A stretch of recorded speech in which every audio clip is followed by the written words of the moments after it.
আসসালামু আলাইকুম দর্শক।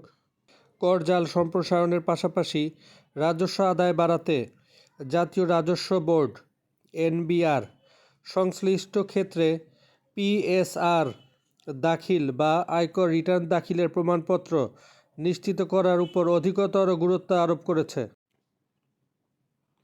সরকারি কোষাগারে রাজস্ব সংগ্রহ বাড়াতে এবং এনবিআরের সিদ্ধান্ত বাস্তবায়নের লক্ষ্যে 43টি সেবার জন্য এখন আয়কর রিটার্ন দাখিলের প্রমাণপত্র বাধ্যতামূলক করা হয়েছে। পিএসআর প্রয়োজন এমন পরিষেবাগুলো হলো: 1. ব্যাংক বা আর্থিক প্রতিষ্ঠান থেকে 20 লাখ টাকার বেশি ঋণের জন্য আবেদন করা। 2. কোনো কোম্পানির পরিচালক বা স্পন্সর শেয়ার হোল্ডার হওয়া। 3. আমদানি নিবন্ধন সনদ বা রপ্তানি নিবন্ধন সনদ প্রাপ্তি বা অব্যাহত রাখা। 4. সিটি কর্পোরেশন বা পৌরসভার এলাকায় ট্রেড লাইসেন্স প্রাপ্তি বা নবায়নের ক্ষেত্রে। 5. যে কোনো সমবায় সমিতি নিবন্ধন প্রাপ্তির ক্ষেত্রে। 6. সাধারণ বীমার সার্ভেয়ার হিসাবে লাইসেন্স বা তালিকাভুক্তি প্রাপ্তি বা নবায়নের ক্ষেত্রে। 7. কোনো সিটি কর্পোরেশন বা পৌরসভা বা জেলা সদর বা ক্যান্টনমেন্ট বোর্ডের পৌরসভার অভ্যন্তরে অবস্থিত জমি, ভবন বা অ্যাপার্টমেন্ট যেখানে দলিল মূল্য 10 লাখ টাকার বেশি হয়, সেক্ষেত্রে বাসিন্দা কর্তৃক হস্তান্তর, বায়নানামা বা পাওয়ার অফ অ্যাটর্নি অথবা জমি, ভবন বা অ্যাপার্টমেন্ট বিক্রয়ের রেজিস্ট্রি গ্রহণের ক্ষেত্রে। 8. একটি ক্রেডিট কার্ড প্রাপ্ত বা রক্ষণাবেক্ষণের জন্য। 9. চিকিৎসক, দন্ত চিকিৎসক, আইনজীবী, chartered accountant, cost and management accountant, প্রকৌশলী, স্থপতি বা সার্ভেয়ার বা অন্যরূপ অন্য কোনো পেশায় পেশাগত সংস্থার সদস্যপদ অর্জন বা অব্যাহত রাখা। 10. মুসলিম বিবাহ ও তালাক রেজিস্ট্রেশন আইন 1974 সনের LII এর অধীনে নিকাহ রেজিস্ট্রার হিসাবে লাইসেন্স প্রাপ্তি ও বহাল রাখা। 11. কোনো বাণিজ্য বা পেশাজীবী সংস্থার সদস্যপদ লাভ বা অব্যাহত রাখা। 12. ড্রাগ লাইসেন্স, ফায়ার লাইসেন্স, পরিবেশ ছাড়পত্র সনদ BSTI লাইসেন্স এবং ছাড়পত্র প্রাপ্তি বা নবায়ন। 13. কোনো এলাকায় গ্যাসের বাণিজ্যিক ও শিল্প সংযোগ গ্রহণ বা অব্যাহত রাখা এবং সিটি কর্পোরেশন এলাকায় গ্যাসের আবাসিক সংযোগ গ্রহণ বা অব্যাহত রাখা। 14. Launch, steamer, fishing trawler, cargo, coaster, dumb barge ইত্যাদি সহ যে কোনো নৌযানের জরিপ, সনদ সংগ্রহ বা অব্যাহত রাখা, ভাড়ার জন্য চলাচল। 15. পরিস্থিতি অনুযায়ী জেলা প্রশাসকের কার্যালয়, জেলা বা পরিবেশ অধিদপ্তর কর্তৃক ইট উৎপাদনের অনুমতি বা অনুমতি নবায়ন। 16.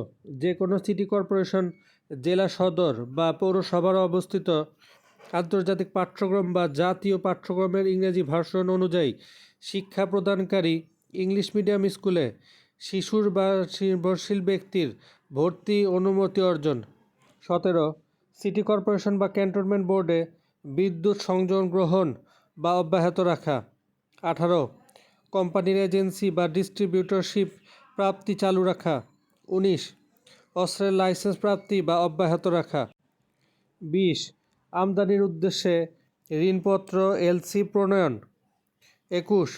5 লাখ টাকার বেশি পোস্টাল সেভিংস অ্যাকাউন্ট খোলা। 22. 10 লাখ টাকার বেশি ক্রেডিট ব্যালেন্স সহ যে কোনো প্রকার ব্যাংক হিসাব খোলা ও চালু রাখা। 23. 5 লাখ টাকার অধিক সঞ্চয়পত্র ক্রয়। 24. উপজেলা, পৌরসভা, জেলা পরিষদ, সিটি কর্পোরেশন বা জাতীয় সংসদের যে কোনো নির্বাচনে অংশগ্রহণ। 25. যে কোনো যৌথ অর্থনৈতিক কার্যক্রমে অংশ নিতে মোটরযান, স্থান, আবাসন বা অন্যান্য কোনো সম্পদ প্রদান। 26. ব্যবস্থাপনা বা প্রশাসনিক কার্যক্রমে অথবা উৎপাদন কার্যক্রমে কোনো তত্ত্বাবধায়ক অবস্থানে নিযুক্ত কোনো ব্যক্তির মাধ্যমে বেতন হিসাবে যে কোনো পরিশোধিত আয়ের গ্রহণ। 27. সরকারি কর্মচারীদের বেতন ভাতা প্রাপ্তি। 28. মোবাইল ব্যাংকিং বা অন্যান্য ইলেকট্রনিক মাধ্যমে অর্থ হস্তান্তর বা মোবাইল ফোন অ্যাকাউন্ট রিচার্জের সঙ্গে সম্পর্কিত যে কোনো কমিশন, ফি বা অন্য কোনো চার্জ গ্রহণ। 29. কোনো কোম্পানির কাছ থেকে কোনো পরামর্শ বা পরামর্শ সেবা, catering service, event management service, জনবল সরবরাহ বা নিরাপত্তা সেবা প্রদান বাবদ কোনো প্রকার অর্থ গ্রহণ করা। 30.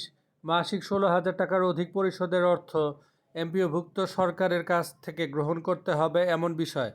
31. বীমা কোম্পানির এজেন্সির সার্টিফিকেট নিবন্ধন বা নবায়ন।